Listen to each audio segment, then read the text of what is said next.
Hello, students. Welcome back to your economics class. I am Miss Jenny Shah, and today we are doing the part two. The second video, second class on poverty as a challenge. In the last class, I introduced you to poverty, and I think now you all should be able to differentiate between or identify the people who are poor. Okay, you know that these are the people who have they have some features. We discussed some features of poverty last class.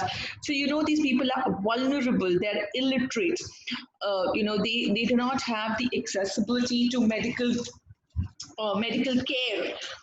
They face social exclusion, and now today you should be able to uh, very confidently be able to define poverty.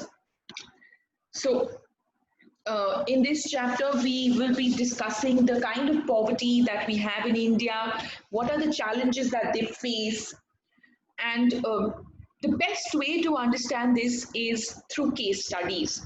So, today we are going to talk about two cases. We're going to learn two typical cases of poverty. Okay, we are going to learn what are these two typical cases. So I'm going to be telling you all about two people. Okay, so let's start. Uh, so this is a 33-year-old Ram Saran, who is a daily wage laborer. That means he gets money per day work. So if he misses a day, he will not get paid for that particular day. So unlike your parents or teachers who do not work on weekends, of course, I'm working weekends in the pandemic, but I'm talking generally. So, we at least get a Sunday off or something like a Saturday. But if you look at your servants, they are working through the weekends. If you look at these daily wage workers, they work through the weekend. And these daily wage workers, if they fall sick, they lose money. So he is a daily wage worker who works in a wheat flour mill, and that is in Ranchi, in Jharkhand, near Ranchi in Jharkhand. He manages to earn around 1500 rupees a month only when he finds employment. That means how much rupees a day, because he's a daily wage earner? Do the calculation. Okay. So he earns around 1500 rupees a month when he is able to find employment. So on certain days, certain months, he may not even be able to find employment. So if he is successful in working through an entire month and he gets paid 50 rupees a day, so per month he'll get 1500 rupees. Now this money, only 1500 rupees, if I give you 1500 rupees and say survive for a month, will you individually be able to survive? Over here we are talking about his entire family. That is his wife, 4 children. Okay, so 6 of them. Okay, this picture was the best I got, so don't get misleaded. So I'm talking about him, his wife, and his 4 children. All of them between the age of 12 years to 6 months. That means the eldest kid is only 12 years old, younger than you also. Do you really think if you can survive an entire month on 1500 rupees? And over here we are talking about the survival of a family. So this clearly defines poverty. This clearly is an example of poor family. Now he has to send money back to his parents also, who live in a village near Ramgarh, because his father is a landless laborer. That means they don't own any farmland, and at the same time, even at this age, his father is working in other people's farms. Okay, so his father is depending on him and his brother who lives in Hazaribagh for sustaining, for living. And where does Ram Saran live? Now, Ram Saran is living in a one-room rented house. This is quite big, the picture that I really wanted to find, I couldn't. This is really big. I'm talking of the small shanties, that they have. He lives in one room, rented house in a crowded basti. That means there are lots of people living around him in the outskirts of the city. He's not even living in the city, it's in the outskirts. and it's a temporary shack which is built of bricks and clay tiles. I think if you pass by Worli and many other eras, you will find these shacks at the corners of the streets. So I'm very sure you know what I'm talking about. So he lives in one room, rented house. Now his wife, she works as a part-time maid in a few houses, and she also manages to earn rupees 800 a month. They are only able to manage a meal of dal and rice, okay, twice a day, and that quantity is also not enough for all of them. And now look at you. What do you have for dinner today? What did you have for lunch? What will you be having for lunch today? Or what did you have for dinner last night?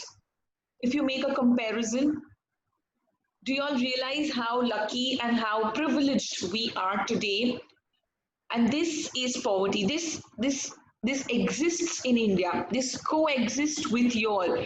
There are lots of people who go through this daily, and we are not talking about like some 100 years ago or 50 years ago. I'm talking about now, like today there are people who are not able to afford 2 square meals a day.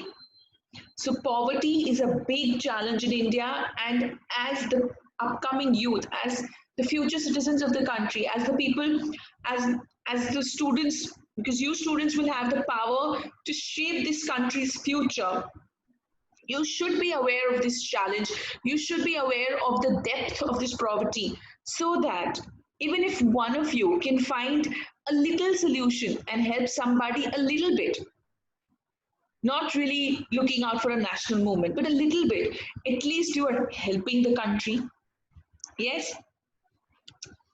And then the elder son, remember, he was only 12 years old. He's working as a helper in a tea shop just to supplement the family income. And he also earns rupees 300. So, what is the total amount that the family is able to earn if Ram Saran is working all the days of the month? His wife is working at as a maid, and his son is working in a tea stall. They end up earning around 2,600 rupees a month. Which one of you can survive in 2,600 rupees? Not even, I'm not talking of a family of six, one of you. Can you even imagine it? Do one thing. Ask your parents how much expenditure is incurred among as a family by as your for your family in a month, just to get a reality check that there is this family who's earning 2,600 rupees a month and is managing. Honestly, I'll say the word managing because they are managing to survive. And I want to know how much. I don't want to know, you should know how much. Not talking of the income, okay, don't ask income, ask the expenditure of a month from your parents. This over here we are talking of the income. We've not even come to the expenditure part over here. We can't even imagine their expenditure more, what it must be like.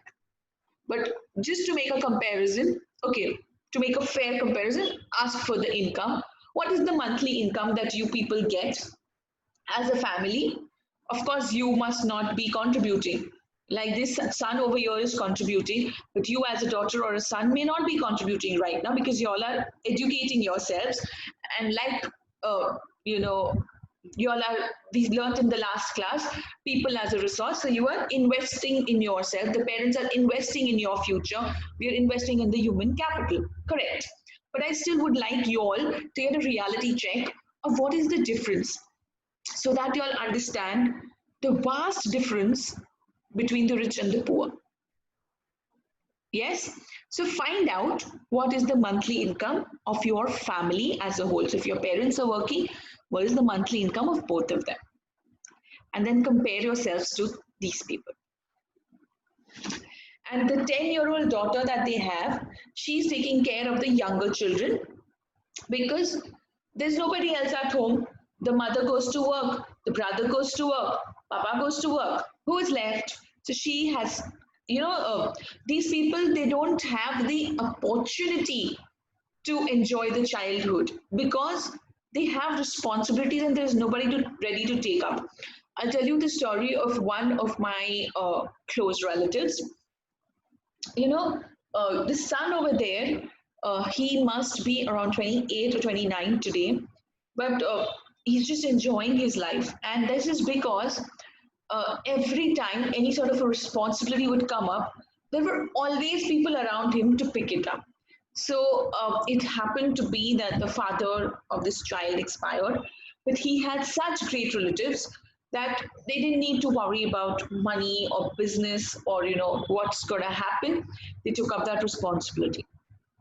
Then something happened to their house, and there was always somebody else waiting. So we have so many people who shield us, who are ready to protect us, uh, and we can enjoy our life and run away or stay away, not even run away, stay away from these responsibilities.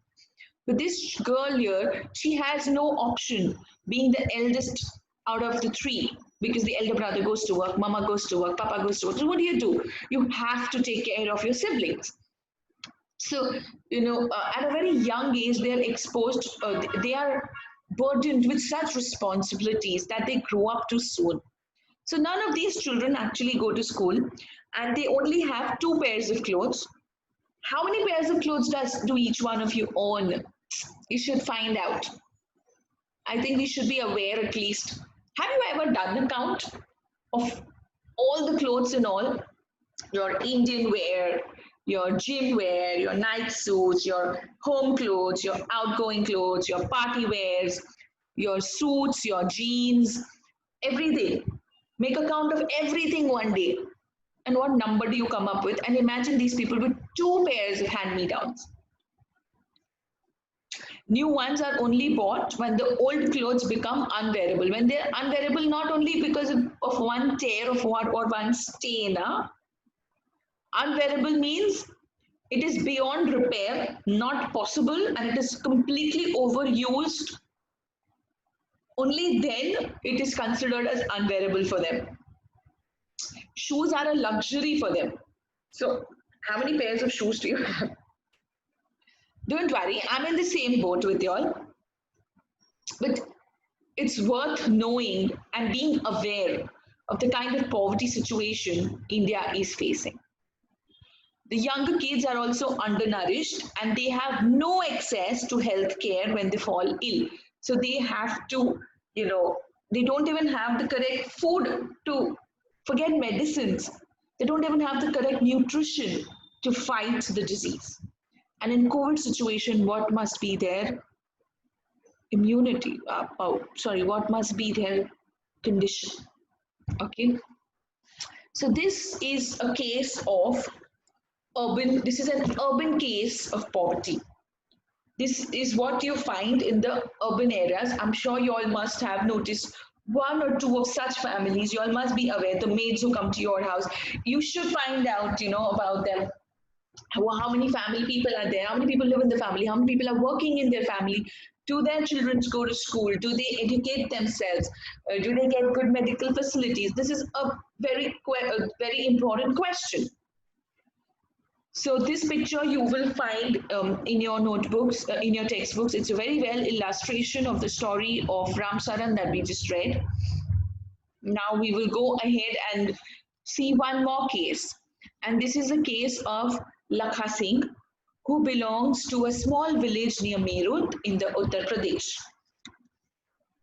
Now, his family does not own any land. So what do? They do odd jobs for the big farmers. So they start working for the on the big farmers' land, and they get paid. But how do they get paid? Sometimes they get money, but that is very rare. Okay, so at times they get paid rupees 50 for one day's work. Full day they work in the land. Again, he became a daily wage worker because he's going to get paid per day. But most of the time, what do they get? They get some amount, some kilo of the wheat or dal or the vegetable that they have helped in growing. So they just say, okay, you helped me today, so you just pick like 2 kgs of potatoes and go home. So that is their income. That is what they get. So there is no savings made. There is no money that is being made over here.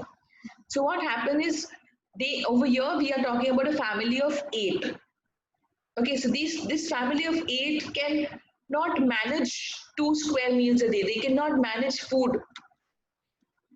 And where do they live? They live in a kacha hut, and that is also on the outskirts of the village, not in the main village. And the women of this family, they have to spend their entire day chopping fodder and collecting firewood from the fields. So constantly they are always working. His father was a TB patient, but he died away 2 years ago because of the lack of medical facilities. And now his mother is suffering from the same disease. And life is slowly going away. He can see this, but he cannot help his mother because he does not have the money for any medical facilities.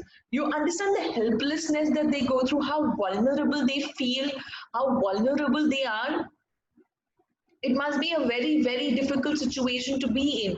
Can you imagine yourself for one day? Can you imagine yourself being Lakha Singh for one day? Just one day, and write down what your day must be like. Do this in your notebooks.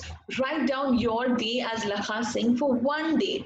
What must it be like when you come back home and see your mother and you know that she's slowly losing out life?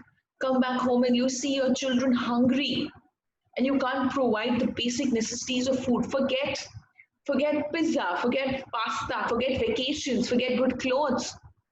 Not even dal, rice you can provide. What happens to these people? What is their mental state like? Yes, this is the poverty. This is the kind of poverty that India is facing today. So although the village has primary school, that means they have access to it. There is a facility provided in the village for a primary school, but Lakha himself has not gone there. And because he had to start earning when he was 10 years old, so he never got an opportunity to attend primary school. And his children also don't go there because they don't have the money. New clothes happen once in very few years, again only when it's very unbearable. Unwearable, not unbearable. Unbearable clothes they have to wear. Only if the clothes have spoiled to an extent that you can't repair it, do they change. Even soap and oil becomes a luxury for the family. So this was a rural case of poverty. Okay, so these were the two cases of poverty. Now, your homework for this class is you all are going to imagine yourself as Lakha Singh and write one day in Lakha Singh's life. I want you all to pen this down and think of all the troubles that Lakha Singh goes through. And the reason I'm giving you from the rural case is because urban case is something we see every day. I'm sure most of us must be aware of at least one person, or we must be knowing at least one person who you can say is urban poor.